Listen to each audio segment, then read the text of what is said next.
सबको राम राम। मंच पर पधारे हुए हमारे संपर्क अधिकारी माननीय मधुभाई कुलकर्णी जी, इतिहास संकलन योजना के राष्ट्रीय अध्यक्ष प्रोफेसर सतीश चंद्र मित्तल जी, मुक्त विश्वविद्यालय भोज मुक्त विश्वविद्यालय के कुलपिता प्रोफेसर कान्हेरे जी, दो कुलपिता यहाँ हैं, दो कुलों के।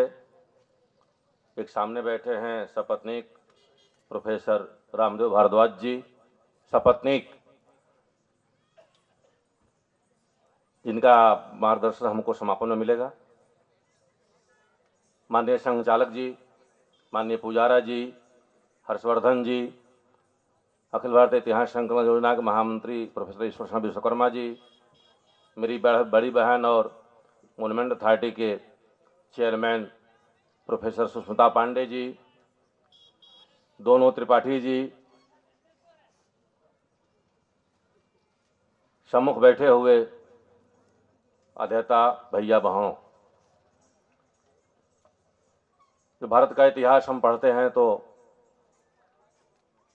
जो लिखने वाले इतिहास है, जिन्होंने इतिहास लिखा है और जिन्हों को भारत में इतिहास का जनक कहा जाता है, वो कहते हैं कि मैं भारत आया ही नहीं, न भारत में किसी से मिला हूं, और भारत का इतिहास विभाजन कर दिया और भारत का इतिहास लिख दिया।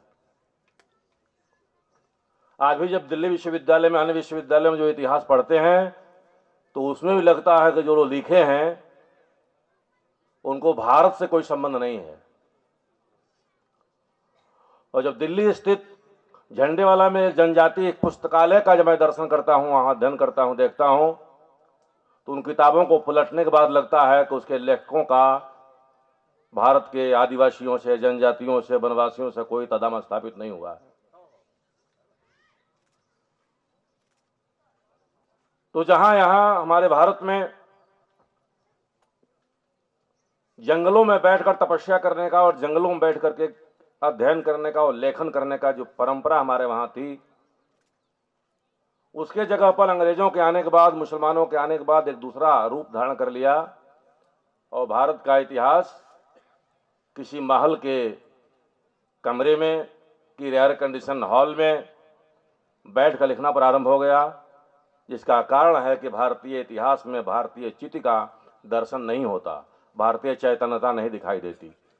अखिल भारतीय इतिहास संकलन योजना कटिबद्ध है कि हम भारत का इतिहास भारतीय चैतन्य के प्रकाश में देखेंगे, भारतीय चैतन्य के प्रकाश में संशोधन करेंगे, भारतीय चैतन्य के प्रकाश में प्रकाशन करेंगे और बाद में जो पाठ्य पुस्तकें बनेंगी उसमें भारतीय चेतना दिखाई देगी। तो हमारे भारत के स्वतंत्रता संग्राम में भीमा नायक का नाम भी आएगा।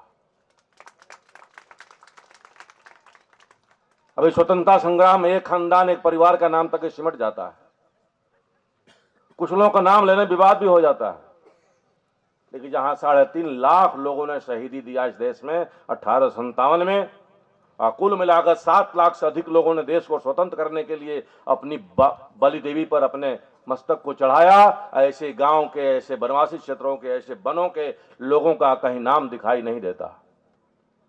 अखिल भारतीय इतिहास संकलन योजना ने यह निर्णय को लिया कि हम उस स्थान पर जाएंगे जहां हमारी समृद्धि खो गई है, जहां हमने सब कुछ लुटा दिया है।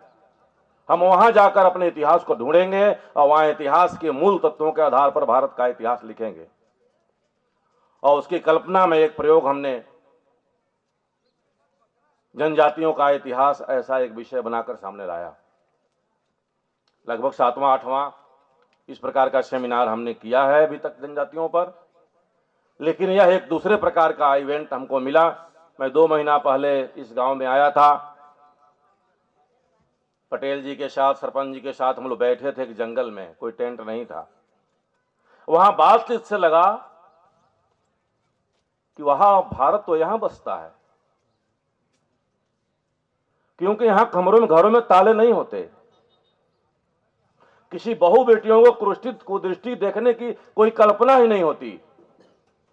95% मुकदमे यही निपटा लिए जाते हैं, बीमारियां कम होती।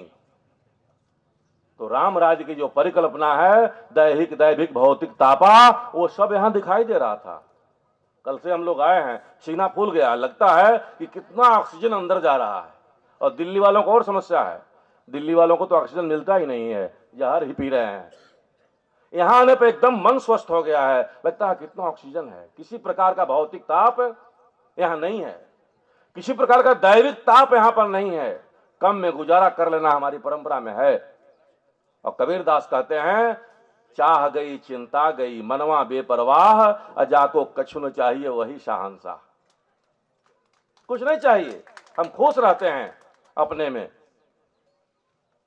जब भगवान राम की शिक्षा पूरी हुई वशिष्ठ जी के यहां 16 साल की अवस्था में, तो राम को वैराग्य हो गया। वो कहे कि हम हिमालय जाएंगे और इतनी अच्छी शिक्षा प्राप्त करने के बाद मैं वैराग्य धारण करूंगा।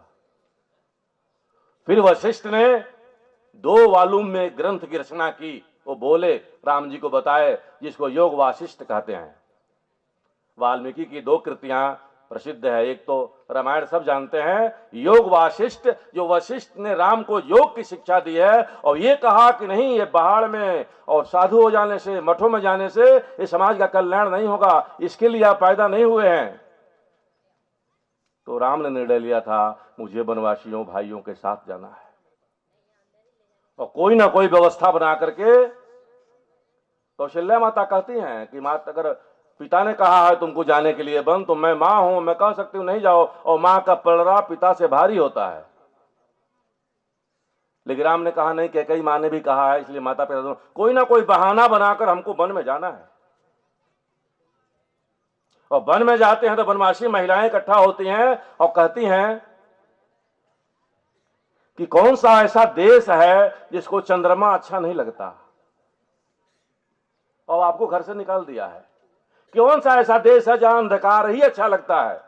भोजपुरी में बहुत अच्छा गीत गाते हैं उस पर, कि कौन है देशवा अजोरिया न भावे, अंधकार भावे 12 मास, बबुआ बोलत ना, के ही देहला तो के वनवास, बबुआ बोलत ना। इस प्रकार का राम ने सब प्रकार के, सीता जी जब चलती हैं घर से तो 4 कदम निकलते हैं, तुलसीदास लिखते हैं, उनके चेहरे पर पानी की जल के बूंदें छिड़क गई। पुरते निकसी रघुवीर बधु, धर धीर धरे मग में पग द्वय। और सूख गए, और फिर पूछती हैं अभी कितना दूर जाना है। 2 कदम चलने के बाद ऐसे सीता माता जो घरों में पली बढ़ी थी, उनको भी राम अपने साथ वनवासियों के बीच में लाते हैं। ऐसे वनवासी बंधुओं का अध्ययन करना, उनको अपने साथ लेना, उनके दुख सुख को देखना, किस प्रकार रावण के सैनिक आकर के और तरह तरह के प्रलोभन देकर के उनको राक्षसीय प्रवृत्ति में प्रवृत्त कर रहे हैं। कोई सुपड़खा आती है, 16 श्रृंगार और 32 आभूषण करके राम से कहती है शादी कर लो, मैं बहुत सुंदर हूं, मोह संतोष म पुरुष न मोह सम नारी। ये ब्रह्मा ने बनाकर भेजा है। ऐसे ही हमारे बीच में आज भी रावण के दूत घूम रहे हैं और कहते हैं हम ही सब हैं, क्योंकि राम से दर्शन नहीं हुए वनवासियों के। राम राम हम कहते हैं, राम को स्वरूप को देखने की आवश्यकता है। इसलिए हमने देश भर के विद्वानों को आमंत्रित किया कि आप राम के उपासक हैं, एक बार हमारे वनवासी बंधुओं के बीच में चलिए और देखिए कितना आनंद, कितने अभाव में कितने सुख से रहते हैं, किस प्रकार का स्वागत करते हैं, किस प्रकार आतिथ्य करते हैं। हमारे गोरखपुर से प्रोफेसर आए हैं, एक परिवार में रुके थे, हम सब परिवार में रुकने की व्यवस्था कर रहे हैं, किए सुमेर सोलंकी जी ने, बाकी लोगों ने। अभिभूत हैं लोग कि छोटा सा घर है, छप्पर का घर है, माताएं बहनें बहुएं सब अपना स्थान बाहर कर लिए हैं और हमको घर में सोने को दिया है। हमारे शहर में तो बाहर पानी की टोटी लगी रहती है, तो रात में हमारे लोग उसमें ताला बंद कर देते हैं कि कोई पानी न पी ले। और इतना अभाव में हमारे वनवासी बंधु, इनका हृदय कितना विशाल है, कौन देखेगा आकर इसको। दीनदयाल उपाध्याय जी कहते हैं कि भारत यहां बसता है। हम भारत के वास्तविक दर्शन करने आए हैं और देखने आए हैं कि वास्तव में जो वैदिक परंपरा जो आज भी वनवासी समाज में जिंदा है, उसके अनुसरण कैसे दिल्ली वाले, बंबई वाले और बड़वानी वाले, भोपाल वाले कर सकते हैं और कैसे उस जीवन को जी सकते हैं। सुमेर सोलंकी जी ने 25 पुस्तकें इकट्ठा की है वनवासी ट्रेडिशन पर, और सब अध्ययन करने के बाद निर्णय लिया है कि मैं मुख्यमंत्री के पास जाऊंगा और ये कहूंगा जिन्होंने लिखित का पैसा लिया है उनका पैसा वापस किया जाए, क्योंकि 25 पुस्तक अनावश्यक है और बेकार की बातें लिखी हुई हैं, हमारा ट्रेडिशन से कोई मतलब नहीं। इस प्रकार हमारे वनवासी बंधुओं को नीचे दिखाने का, अपमानित करने का काम जो दिल्ली में बैठे हुए, बंबई और कलकत्ता में बैठे हुए विद्वानों ने किया है, उसका खामियाजा पूरा करने के लिए हम लोग यहां आए हैं। हम देखेंगे इनके परिवार का ट्रेडिशन, कौन सा भारतीय दर्शन है इनके अंदर, वो अतिथि देवो भव का कौन सा विषय इनके अंदर है, किस प्रकार नारी का सम्मान है, कैसे नारी सुप्रसिद्ध करती है, कैसे मात्र सत्तामत तक राज्य है यहाँ पर, और इस प्रकार से खुशहाली को मैं पूरे देश में कैसे फैला सकता हूं। जहां गाय है और राम है वहीं ग्राम है, और जहां शांति का हरण हो जाता है वही शहर है। आवश्यकता है इस गांव को, इस गांव के राम को, उस राम के परंपरा को हम पूरे देश में ही नहीं विश्व में फैला करके और वह तत्व को निकालें कि वो कौन सा तत्व है कि सब कुछ नहीं रहने पर भी इतना आनंद में है, सब कुछ नहीं रहने पर अतिथि स्वीकार सत्कार करते हैं, सब कुछ नहीं रहने प्रकृति की पूजा करते हैं। एक पुजारा जी जो कह देते हैं वो ब्रह्म का वाक्य हो जाता है और उसको मानकर चलते हैं और सुखी रहते हैं। इस तरह आप लोगों से आग्रह है, जो विद्वान आए हैं अपने वनवासी बंधुओं के घर में बैठ करके उनको देखें।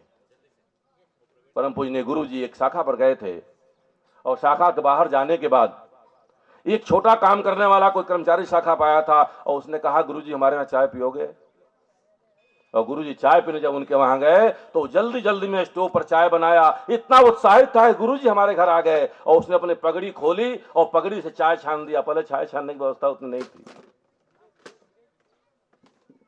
आवाज तत्व उनके साथ थे, उन्होंने चाय नहीं पिया, शायद गुरु जी ने चाय पी ली। आवाज ने गुरु जी से कहा कि आपने उसके पगड़ी कितना गंदा था देखा नहीं, उसमें चाय छान दिया। परम पूज्य ने गुरु जी कहा था, आवाज जी आपने पगड़ी गंदगी देखी लेकिन उसके हृदय की स्वच्छता को नहीं देखा।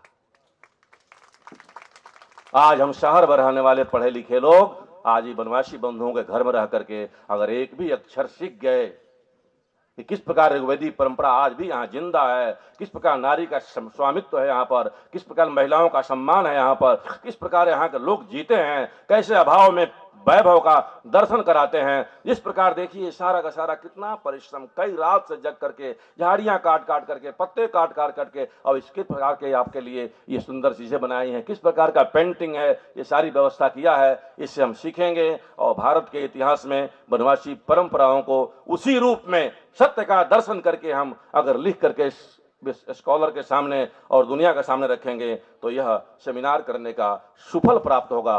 अभी बहुत लोगों को सुनना है, इसलिए मैं आप सबको पुनः एक बार प्रार्थना करते हुए अपनी बात समाप्त करता हूं। सभी भाइयों को राम राम।